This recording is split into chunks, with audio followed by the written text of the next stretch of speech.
Good morning, दोस्तों. Here I am Abhishek Shukla with the complete Indian Express newspaper analysis of 24th October 2020.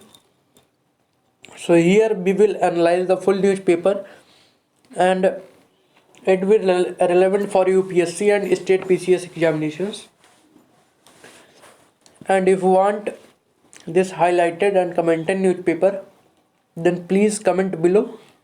I'll send it to you. This session will be bilingual. I will use Hindi and English both because it seems to be some students are from the Hindi background, so that's help them also. So guys, let's start. Front page से start करते हैं. Front page पे नीतीश भाई side PM kicks off campaign citing Galwan article 370 and Naya Bihar. तो ये political news है. Prime minister ने अपनी कैंपेन स्टार्ट कर दी है बिहार इलेक्शन में और उन्होंने तीन चीज़ों को बेस रख के इलेक्शन में कैंपेनिंग कर रहे हैं. गलवान आर्टिकल 370 नया Bihar. So that's not much important for us. Front page पे था तो इसलिए मैंने आपको बता दिया. Now second news is that Pak remains on the terror grey list watchdog says deadline over. तो पाकिस्तान जैसा कि आप जानते हैं FATF की ग्रे लिस्ट में था और 27 एक्शन प्लान्स होते हैं FATF के, जिसमें से पाकिस्तान ने केवल 21 को कंसिडर किया है और रिमेनिंग जो है उनको कंप्लीट नहीं कर पाया और उसके डेडलाइन एंड हो गई है. तो अभी वो ग्रे लिस्ट में ही रहेगा. अगर कोई कंट्री FATF ग्रे लिस्ट में रहती है तो बाहर से आउटसोर्स जो फंडिंग होती है, जो फंड प्रोवाइड किए जाते हैं, तो अगर कोई कंट्री ग्रे लिस्ट में है तो कंसिडर किया जाता है कि कोई टेरर फाइनेंसिंग वगैरह में इन्वॉल्व है, मनी लॉन्ड्रिंग में इन्वॉल्व है. इसकी वजह से उनको जो इंटरनेशनल फाइनेंशियल इंस्टीट्यूशन है वो लोन प्रोवाइड नहीं करते हैं. अब आइए FATF के बारे में थोड़ा सा देख लेते हैं. तो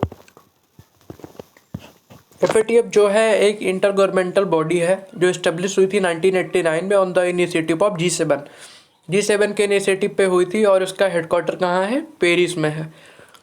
it is a policy making body which generate the necessary political will to bring about national legislative and regulatory reform in various areas. तो वही है कि पॉलिटिकल और नेशनल लेजिस्लेटिव और रेगुलेटरी रिफॉर्म वेरियस एरियाज में पॉलिसी मेकिंग बॉडी, मतलब कि ये जो रिफॉर्म्स होते हैं पॉलिटिकल और नेशनल लेजिस्लेटिव उसके कंसर्न में बनाती है. और FATF जैसा मैंने बताया पेरिस में है. रोल एंड फंक्शन की अगर हम बात करें तो initially it was establish to examine and develop measure to combat money laundering के लिए हुई थी, लेकिन बाद में 2001 में इसमें टेरर फाइनेंसिंग को भी ऐड कर दिया गया. तो ये याद रखिएगा, प्रीलिम्स पॉइंट ऑफ व्यू से बहुत ही इंपॉर्टेंट है क्योंकि ये हमेशा न्यूज़ में भी रहता है. So let's move further. Wouldn't contest poll till JNK special status back. Mehbooba Mufti ने कहा है कि हम इलेक्शन में कॉन्टेस्ट नहीं करेंगे जब तक कि हमारा जो पुराना स्टेटस है जम्मू एंड कश्मीर का वो मिल नहीं जाता है. इनका कहना ये है कि इनका जो फ्लैग सेक्रेटरीट से हटा दिया गया है, उस पर तिरंगा लगाया गया है, तो ये इसको तब तक एक्सेप्ट नहीं करेंगी जब तक उसके साथ जम्मू एंड कश्मीर का जो स्पेशल फ्लैग था जिसको हटा दिया गया है, तब तक ये इलेक्शन कॉन्टेस्ट नहीं करेंगी. तो आपको आर्टिकल 370 के बारे में बता दे रहा हूँ. The constitutional assembly of Jammu and Kashmir was imported to recommend which article of Indian constitution should apply to. तो 370 में क्या था कि जम्मू एंड कश्मीर की जो कॉन्स्टिट्यूएंट असेंबली थी वो इंडियन कॉन्स्टिट्यूशन के जो भी प्रोविजंस हैं तो उसको वो डिसाइड करती थी कि कौन से जम्मू एंड कश्मीर अप्लाई होंगे या नहीं होंगे. इसको हटा दिया गया है, आप सभी जानते हैं 370 हट गया है. और इनका स्टेट का, जम्मू एंड कश्मीर स्टेट का एक अलग कॉन्स्टिट्यूशन होता था, इनका एक अलग कॉन्स्टिट्यूशन था। लेकिन ये बहुत ही इंपॉर्टेंट थिंग है for prelims and mains point of view. आप में आंसर कि clause 3 of article 370 gives the president of India the power to amend this provision and scope. तो आर्टिकल 3 जो है आर्टिकल 370 का क्लॉज 3 जो है वो प्रेसिडेंट को पावर देता है कि वो जो स्टेट कॉन्स्टिट्यूशन है JNK का 370 आर्टिकल 370 जैसा था, तो स्टेट कॉन्स्टिट्यूशन में था उसके, तो प्रेसिडेंट जो जब चाहे तो उसको अमेंड कर सकता है। मतलब वो परमानेंट नहीं था, टेम्परेरी था। और इसी बेस पे प्रेसिडेंशियल पावर से आर्टिकल 370 और 35A को हटाया गया है। Article 35A stems for article 370 and introduce through a presidential order 1954। तो आर्टिकल 34A एक स्टेम काउंट की जाती है, एक स्टेम की तरह है आर्टिकल 370 के 1954 में इंट्रोड्यूस की गई थी। Article 35A empower Jammu and Kashmir register to define the permanent resident of state and their special right and privileges. तो जो लोग वहाँ पर रह रहे हैं, जो लोग रहेंगे, कौन परमानेंट रेजिडेंट होगा, जैसे कि किसको प्रॉपर्टी लेनी है, जैसे बाहर के लोग जाके वहाँ नहीं ले सकते थे, तो 35A के उसमें ही था कि प्रॉपर्टी नहीं ले सकते, तो कौन रेजिडेंट होगा, ये सारी चीज़ें डिसाइड की जाती थी। 35A से डिसाइड की जाती थी, जो कि अब ख़त्म किया जा चुका है। Bharat biotech says it's ICMR backed vaccine set for June 2021 launch. तो भारत बायोटेक ने कहा कि ICMR बैक्ड जो वैक्सीन है वो सेट है जून 2021 में लॉन्च की जाएगी। Means it can be launch और not, but it's expected that they will launch the vaccine in June 2021। तो आपको मैं इसमें कुछ फैक्ट्स बता देता हूँ ICMR के बारे में। ICMR जो है वो new Delhi based apex body है for formulation, coordination and promotion of biomedical research. तो बायोमेडिकल रिसर्च जो होती हैं वो उनका फॉर्मुलेशन, कोऑर्डिनेशन और प्रमोशन, इन तीनों चीज़ों की एपेक्स बॉडी है। मतलब ये एपेक्स बॉडी मीन्स कि ये सारी चीज़ें जितनी भी होंगी फॉर्मुलेशन, कोऑर्डिनेशन और प्रमोशन के रिलेटेड, ये सारी चीज़ों के लिए रूल्स और जो भी चीज़ें होनी है वो सब ICMR डिसाइड करेगी। एक चीज़ और याद रखिएगा कि ये one of the oldest medical research body in the world. तो वर्ल्ड की कुछ बहुत पुरानी जो मेडिकल रिसर्च बॉडी है उनमें से एक है। That's important for your prelims. Bluetooth tracker for terror attack find new use in pandemic time. तो बोटन उस्मान जो थे वो एक नई टेक्नोलॉजी डिज़ाइन कर रहे हैं। उन्होंने पहले भी ऐसी टेक्नोलॉजी डिज़ाइन की है, जैसे कि टेररिस्ट के लिए, नेचुरल क्लेमिटी के लिए, तो इनके लिए वार्निंग सिस्टम टाइप का। तो अभी इसमें होगा क्या कि ये क्या करेंगे कि जैसे अभी इंग्लैंड में इस टेक्नोलॉजी का यूज हुआ है कि एक नेक पे एक डिवाइस लगा देंगे और एक जोन डिसाइड कर देंगे कोविड के लिए स्पेशली ये करने वाले हैं, इसीलिए न्यूज़ में है। तो जो प्लेयर्स हैं उनके लिए एक जोन बना रहेगा और जोन से वो बाहर नहीं जा सकते हैं, अगर वो जाएंगे तो एक वार्निंग देगा। That is the news. Now let's move further, देखते हैं आगे क्या न्यूज़ आइटम है। भारत बायोटेक ये तो पढ़ लिया हमने, पाक रिमेन ये भी पढ़ लिया। Stubble burning convent push capitals acquire to airport to respite over weekend. कल भी मैंने आपको बताया था, अगर आपने नहीं देखा कल का वीडियो आप देख सकते हैं। इसमें आपको पॉलिटेंट मैं एक बार फिर से बता देता हूँ, कल मैंने इसकी कैटेगरीज भी बताई थी, अगर आपको पढ़ना है पिछले वीडियो देख सकते हैं। AQI calculator 8 measure air pollutant. तो UPSC प्रीलिम्स में पूछ सकता है कि कौन कौन से पॉल्यूटेंट एयर क्वालिटी इंडेक्स में मेजर किए जाते हैं। तो ग्राउंड लेवल पे ओजोन और PM particulate matter 10, particulate matter 2.5, carbon monoxide, sulphur dioxide, nitrogen dioxide, ammonia और लेड भी यहीं पे कंफ्यूजन होगा कि अमोनिया और लेड के लोगों को लगेगा कि नहीं है, लेकिन ये है। 8 पॉल्यूटेंट मेजर किए जाते हैं, PM10, PM 2.5 भी। अमोनिया और लेड जरूर याद रखिएगा क्योंकि कन्फ्यूजन यहीं पे होता है। ओजोन भी एक पॉल्यूटेंट है। There are 6 categories, namely good, satisfactory, moderately polluted, poor, very poor and severe. 6 categories हैं यहाँ पे। इन कैटेगरीज को भी ध्यान में रखिएगा क्योंकि वो हो सकता है कि दे कि यहाँ पे केवल 5 कैटेगरीज जो होती हैं, तो आप कंफ्यूज भी हो सकते हैं उसमें। Now let's move further. आप भी अपने न्यूज़पेपर में मूव कर सकते हैं मेरे साथ साथ। देखते हैं आगे क्या न्यूज़ आइटम है। ये सारी चीज़ें हमारे लिए इम्पोर्टेंट नहीं है। जैसे कि अगर हम बात करें नीतीश, ये बिहार वगैरह वाला इलेक्शन का जो मैटर है, दैट्स नॉट इम्पोर्टेंट फॉर अस। एक न्यूज आई है, ईडी समन्स अमरिंदर सोन ओवर फेमा वायलेशन। तो फॉरेन एक्सचेंज मैनेजमेंट अथॉरिटी जो होती है उसके वायलेशन, मैनेजमेंट एक्ट होता है, sorry, foreign exchange management act जो होता है उसके वायलेशन के लिए अमरिंदर सोन को समन किया गया है। तो हम ईडी के बारे में देख लेते हैं कि ईडी क्या है और ईडी में क्या क्या चीज़ें आती हैं। So let's see guys, ED में foreign exchange management act include होता है और इसकी फॉर्मेशन भी मैं आपको बताता हूँ।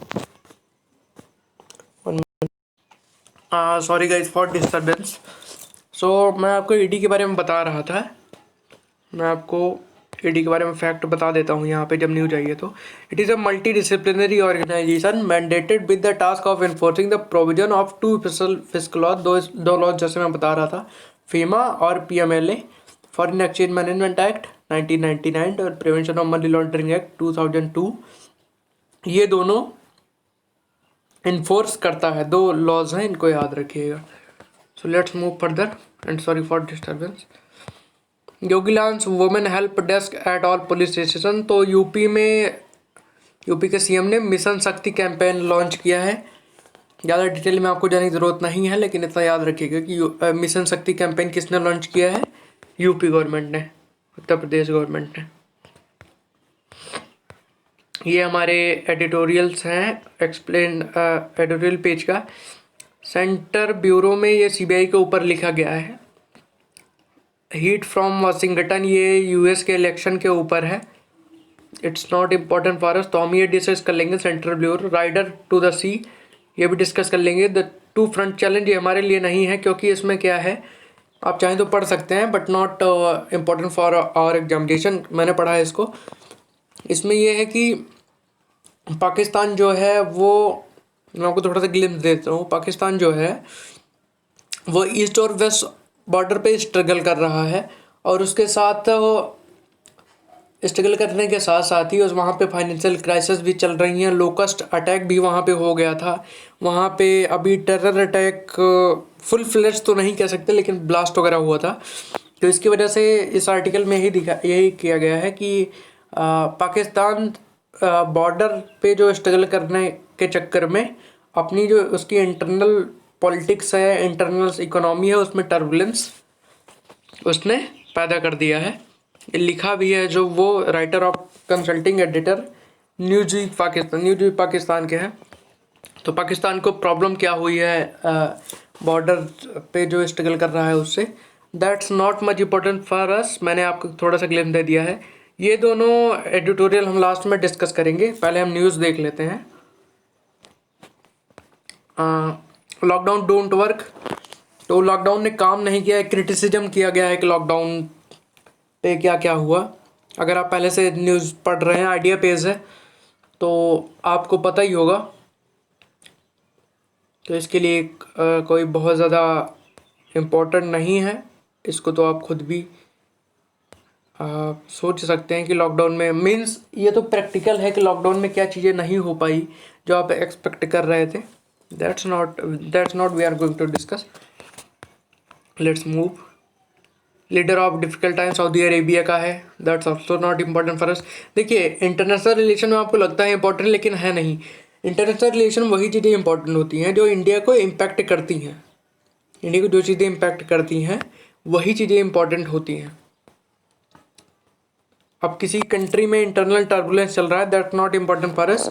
हाँ, अभी जैसे ये पाकिस्तान वाला था, तो इसमें हम क्या कर सकते हैं कि जैसे मैंने आपको ग्लिम्स दे दिया, तो अगर उस पर आता है तो एक पॉइंट आप ये डाल सकते हैं। अगर मतलब क्वेश्चन उसके अकॉर्डिंग आया कि हाँ पाकिस्तान ने ऐसा ऐसा किया, तो उसकी बॉर्डर स्ट्रगल की वजह से उसकी इंटरनल पॉलिटिक्स और इकोनॉमी जो है दोनों टर्बुलेंस में चली गई। तो एक पॉइंट आप यूज कर सकते हैं एंड इसको कोई डिटेल में डिस्कस करने की कोई ज़रूरत नहीं है। IMD launch guideline system for South Asia to tackle flash flood.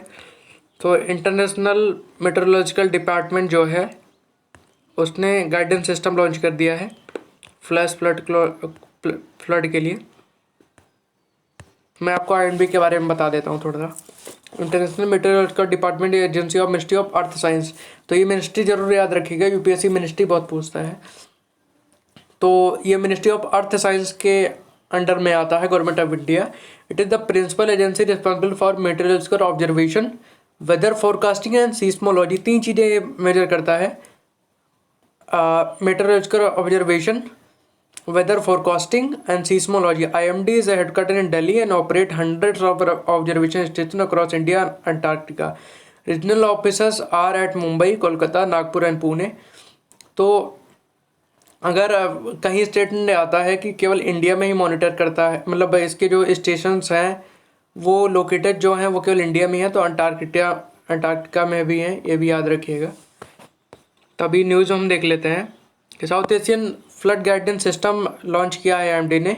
South Asian flash flood guidance system, FFGS याद रखिएगा, south Asian flash flood guidance system to help disaster management teams and government formulate timely evacuation plan ahead of flooding.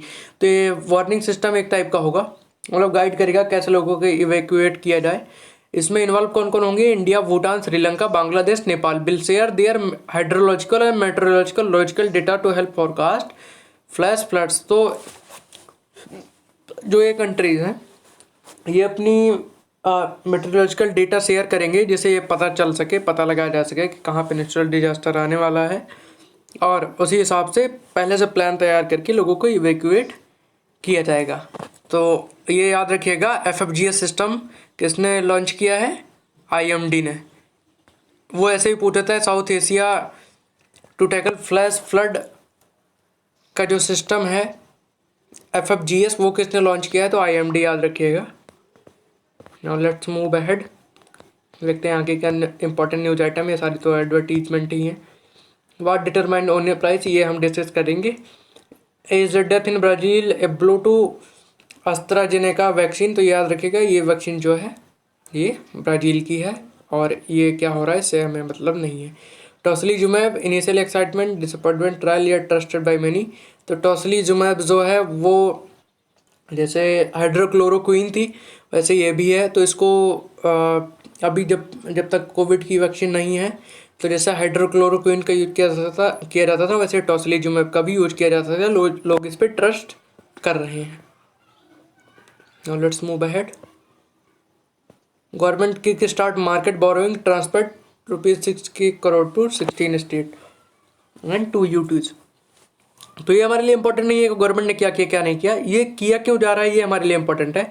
तो GST compensation scheme थी, उसमें GST में लाई गई थी। मैं आपको उसके बाद डिटेल में बताता हूँ। Central promise compensation to the state for any shortfall in tax revenue due to GST implementation for a period of 5 year. तो जब GST इम्प्लीमेंटेशन हुआ था तो स्टेट्स ने कहा कि अगर GST जैसे कि 3 सिस्टम लागू हो गए थे, IGST, CGST, SGST।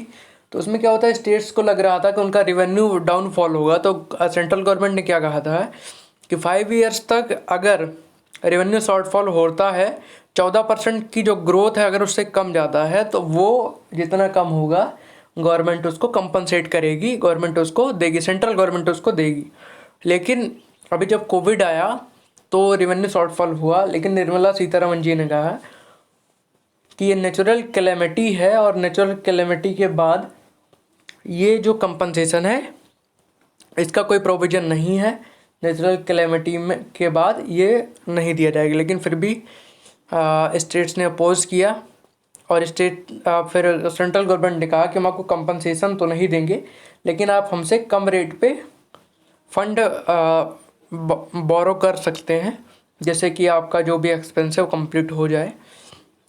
तो उन्होंने अभी सेंट्रल गवर्नमेंट ट्रांसफ़र करना स्टार्ट कर दिया। ये न्यूज़ थी, ये इंपॉर्टेंट है आपके लिए जानना क्योंकि बहुत न्यूज़ में था। Former NCLT chairperson joins advisory board of group he once hold up. तो इसमें हुआ क्या इंपॉर्टेंट नहीं है, NCLT इंपॉर्टेंट है हमारे लिए, तो हम वो देख लेते हैं NCLT क्या है। It was constituted under section 410 of the companies act 2013। Company 2013 के अंडर में ये कॉन्स्टिट्यूट किया गया है। Hearing appeal against the order of national company appellate. तो NCLT national company law tribunal, NCLT जो होता है नेशनल कंपनी लॉ ट्रिब्यूनल, उसके जो जजमेंट्स होते हैं अगर उसके ऊपर अपील करनी हो तो NCLT होता है। जैसे हाई कोर्ट के बाद आप सुप्रीम कोर्ट में कर सकते हैं। NCLT also appellate tribunal hearing appeal against the order pass by NCLT, यही जो मैं बता रहा था article 61 and IBC insolvency and bankruptcy को 2016। अगर इसके भी अंडर में कोई चीज़ पास होती है, कोई ऑर्डर पास है, उसके अगेंस्ट में अपील कर सकते हैं। NCLT is also appellate hearing appeal against the order pass by insolvency and bankruptcy code 2002 या सेक्शन 211 ऑफ द IBC। तो ये आर्टिकल्स आपको बहुत ज़्यादा याद करने की ज़रूरत नहीं है क्योंकि BSc इतने आर्टिकल्स नहीं पूछता ना, उस पर फोकस करता है। प्रीवियस ईयर के देख सकते हैं पेपर क्वेश्चन, लेकिन आपको यह ध्यान रखना है कि NCLT जो है IBC और NCLT दोनों के लिए एक अपीलेट ट्राइब्यूनल की तरह काम करता है। Gilead remdesivir first drug to get COVID treatment nod in US। तो यूनाइटेड स्टेट्स में रेमडेसिविर को कोविड ट्रीटमेंट के लिए यूज करने के लिए नोट मिल गई है। लीड्स जो है इसने इसका पेटेंट लिया है और ये पहली मेडिसिन है US में जिसको रेमडेसिविर जो है जिसको नोट मिला US में कोविड के लिए यूज करने के लिए। तो ये आप याद रखिएगा। यहाँ पे स्पोर्ट का सेक्शन है, दैट्स नॉट इम्पोर्टेंट फॉर अस। आइए अब हम चलते हैं अपने एडिटोरियल पेज की तरफ। देख तो हमने छोड़े थे, वो हम देख लेते हैं। What determines onion price. तो ये प्याज के जो दाम बढ़े हैं उसके ऊपर लिखा गया है। एग्रीकल्चर पे वैसे भी UPSC बहुत फोकस कर रहा है, तो हम देख लेते हैं। अब इसमें जो इम्पोर्टेंट है मैं वो आपको बताऊंगा। APMC आप एक बार नेट पे सर्च करके देख लीजिएगा। Why have onion prices been rising. Onion की प्राइस राइज क्यों हो रही है? तो हुआ क्या है कि कर्नाटका जो है वहाँ पे बहुत सारी रेनफॉल हो गई है, जिसकी वजह से खरीफ की जो ऑनियन थी वो ख़राब हो गई है। तो खरीफ की जो ऑनियन थी वो ख़राब हो गई, इससे सप्लाई कम हो गई है और सप्लाई कम होने की वजह से प्रॉब्लम हो गई है और इसी वजह से उसकी प्राइस राइज कर रही है। There are 3 main onion crop. 3 onion crop होती हैं मेन। खरीफ जून जुलाई सोइंग होती है, पोस्ट अक्टूबर में हार्वेस्ट हो जाता है। लेट खरीफ मतलब एक खरीफ होगी एक लेट खरीफ होगी। सितंबर में सोइंग होगी और पोस्ट दिसंबर में हार्वेस्ट हो जाएगा। रबी दिसंबर एंड जनवरी में सोइंग होगी और पोस्ट मार्च में हार्वेस्ट। दो rabi crop is the least moisture content. तो रबी की जो क्रॉप होगी जो दिसंबर से जनवरी में सो होगी और पोस्ट मार्च में हार्वेस्ट होगी, तो उसके लिए लीस्ट मॉइस्चर चाहिए होता है। मॉइस्चर बहुत ही कम चाहिए होता है उनकी स्टोरेज में। Farmer specially in Maharashtra store it an on field structure called kanda chawls. तो ये टर्म याद रखेगा, UPSC इसको डेफिनेटली पूछ सकता है कि कंडा चॉल क्या होती है। तो ये स्टोरेज फैसिलिटी है जो ओनियन को स्टोरेज करने के लिए महाराष्ट्र में यूज की जाती है। अब इससे क्या हो रहा है कि यहाँ पे जब शॉर्टफॉल होता है तो शॉर्टफॉल होने के बाद जो स्टोरेज फैसिलिटीज़ होती हैं, एग्जांपल महाराष्ट्र की अगर हम बात करें, तो अगर कर्नाटका में शॉर्टफॉल हुआ है तो आई थिंक लिस्टेड डेटा के अकॉर्डिंग जो मैंने पढ़ा था, महाराष्ट्र सबसे ज़्यादा ओनियन प्रोड्यूसिंग है, उसके बाद आंध्रा है और उसके बाद कर्नाटका आता है। लेकिन 3 जो मेजर ओनियन प्रोड्यूसिंग स्टेट्स हैं उन पे प्रॉब्लम है, क्योंकि महाराष्ट्र में स्टोरेज के लिए प्रॉब्लम हो गई और कर्नाटका में प्रोड्यूस नहीं हो पाया सही से ड्यू टू हायर रेनफॉल। तो that is the reason of onion price hike. और इसके बाद how has the government reacted to this, government ने क्या किया, गवर्नमेंट ने ओनियन का जो एक्सपोर्ट था उसको बैन कर दिया। गवर्नमेंट ने ये किया था, ओनियन का एक्सपोर्ट जो था उसको बैन कर दिया। और एक स्टेप और लिया था गवर्नमेंट ने क्या किया था कि जो स्टोरेज कैपेसिटी है उसको उन्होंने शायद कम किया था, हाँ कम कर दिया था उसको, जैसे कि ज़्यादा स्टोरेज नहीं होगा तो सप्लाई बढ़ जाएगी, और जब सप्लाई ज़्यादा हो जाएगी तो डिमांड कंप्लीट होगी और उसकी प्राइस जो है वो लो हो जाएगी। तो ये दो चीज़ें ध्यान रखिएगा। अब एक चीज़ आती है, will import help bring price down, क्या इम्पोर्ट जो है वो प्राइस को कम कर सकता है? तो इसके लिए हम कह सकते हैं कि अभी की प्राइस मैं आपको दिखाता हूँ। दिल्ली में 58 पर केजी है, मुंबई में 97 पर केजी है। आप देख सकते हैं महाराष्ट्र हाईएस्ट प्रोड्यूसिंग है, लेकिन 97 रुपीज़ पर केजी वहाँ पे ओनियन की प्राइस है। हाँ, तो हम बात कर रहे थे कि यह इम्पोर्ट सबसे ज़्यादा हम ईरान से कर सकते हैं, क्योंकि ईरान बहुत ज़्यादा प्रोड्यूस करता है। तो ईरान से जो ओनियंस यहाँ पे इंपोर्ट होती हैं वो मोस्टली हॉस्पिटैलिटी सेक्टर में होती हैं, सच एज होटल्स वगैरह में, जो इंडियन ओनियन से बड़ी होती हैं। अब इसमें प्रॉब्लम क्या है कि अगर वहाँ से हम लेके आते हैं तो 35 टू 40 रुपीज़ तक उसकी कॉस्ट आ रही है परचेजिंग। उसके बाद ट्रांसपोर्टेशन, और वो ख़राब होने के भी चांसेस है, दो बहुत ज़्यादा चांसेस नहीं है बट ख़राब हो भी सकता है। तो इसकी वजह से इंपोर्ट करने के बाद भी बहुत ज़्यादा प्राइस को कम नहीं किया जा सकता। थोड़ी सी रिलीफ मिल सकती है जो कि बहुत ही माइनर होगी। तो हम ये नहीं कह सकते कि इंपोर्ट जो है वो टोटली जो प्राइस हाइक है उसको डाउन करेगा। What are prospectus for next crop, next crop के लिए क्या प्रोस्पेक्टस है? तो नेक्स्ट तो राबी सीज़न की क्रॉप है, दिसंबर जनवरी में सोइंग होगी, उसके बाद मार्च में लगभग उसकी हार्वेस्टिंग हो जाएगी। तो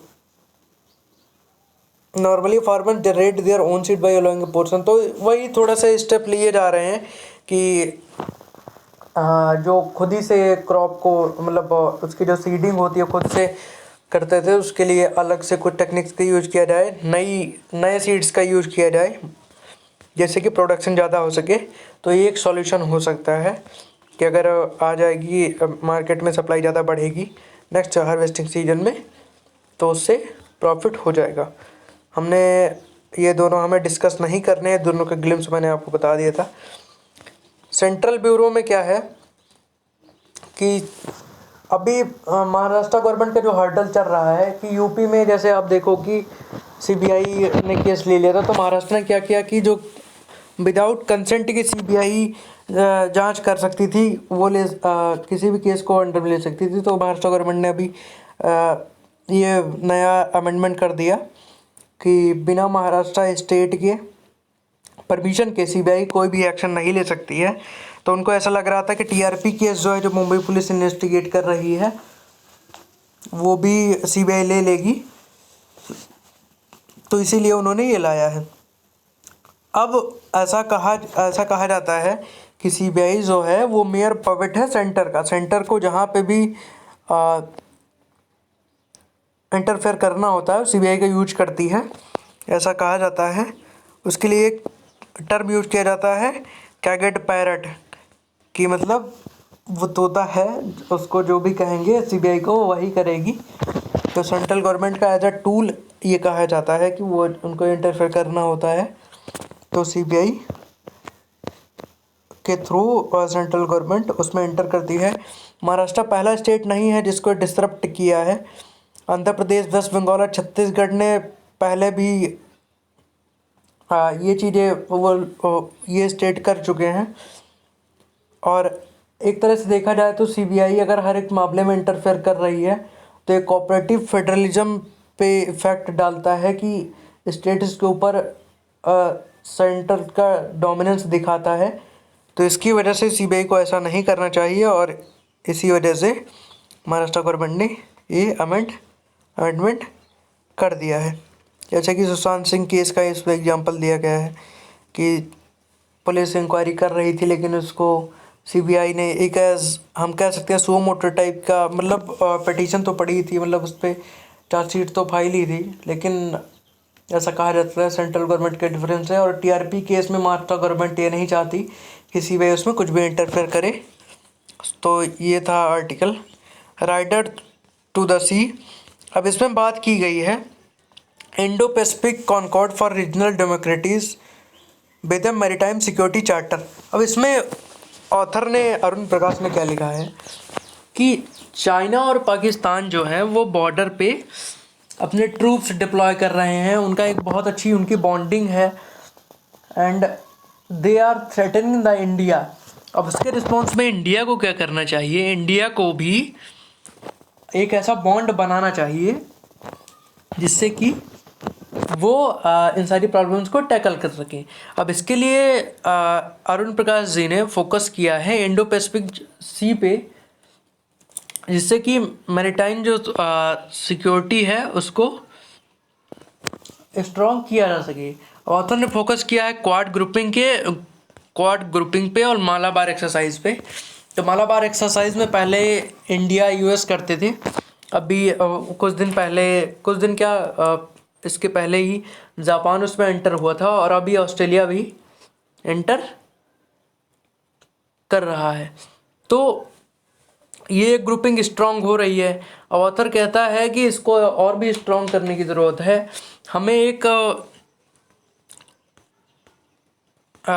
कोई हेडक्वार्टर या सेक्रेटेरिएट टाइप का बनाना चाहिए अंडमान निकोबार में, जिससे कि और भी कंट्रीज़ को इन्फ्लुएंस किया जा सके, वो आएँ और एक स्ट्रांग बॉन्डिंग बनाई जा सके, जिससे कि चाइना और पाकिस्तान को टैकल किया जा सके और एक उनको ये भी दिखाया जा सके कि उनके अलावा भी यहाँ बॉन्डिंग है और चाइना के अलावा भी पावर एग्जिस्ट करती हैं।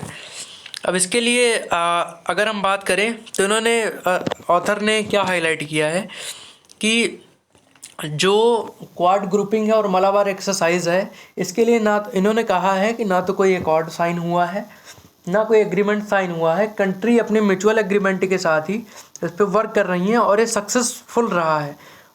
लगभग 28 ईयर्स होने वाले हैं मालाबार को, क्वाड को भी 21 ईयर्स में भी होने वाले हैं, you can check the fact. तो बिना किसी अकॉर्ड के ये इतना सक्सेसफुल रहा है, तो ये हम कह सकते हैं कि मैरीटाइम सिक्योरिटी में इंडिया डोमिनेट कर सकती है इंडो पैसिफिक रीजन में। और इसके बाद तो ऑथर ने सजेस्ट किया है कि एक सेक्रेटेरिएट बनाया जाना चाहिए जिसके थ्रू और भी कंट्रीज को इन्फ्लुएंस किया जा सके, जैसे मैंने बताया। अब क्वाड ग्रुपिंग में जो सुनामी आई थी, ग्रेट एशियन सुनामी 2004 में, उसमें क्वाड ग्रुप ने बहुत अच्छी हेल्प की थी, जिसके थ्रू जबकि इसमें मैंने पहले बताया है कि कोई चार्टर कोई नहीं है, कोई अकॉर्ड नहीं है, इसके बाद भी। और एक चीज़ ऑथर ने हाईलाइट की, returning the current context of Quad, there are mutual expression for satisfaction in New Delhi and two count. The prospectus of Australia bilaterally joining the Quad of the India signing the BECA Basic Exchange and Cooperation Agreement. तो बेका भी India US के साथ sign कर रहा है, जिससे कि क्वाड ग्रुपिंग में मेंबर दोनों हैं, तो इससे भी ये क्वाड ग्रुपिंग स्ट्रांग होगी। और यूएस ने इंडिया को इंडो पैसिफिक रीजन में डोमिनेंस भी दे दिया है कि आप ऑब्जर्व करो, और आप ही मीन्स वी कैन से कि यूएस ने एक हेजिमनी दे दी है इंडिया को इंडो पैसिफिक रीजन में। और बेका से क्या होगा कि जो डिफेंस का एग्रीमेंट है, जो डिफेंस के एक्सचेंज है, प्रोक्योरमेंट है, उसमें इंडिया को हेल्प मिलेगी। तो ये सारी चीज़ें हैं जो हाईलाइट की गई हैं।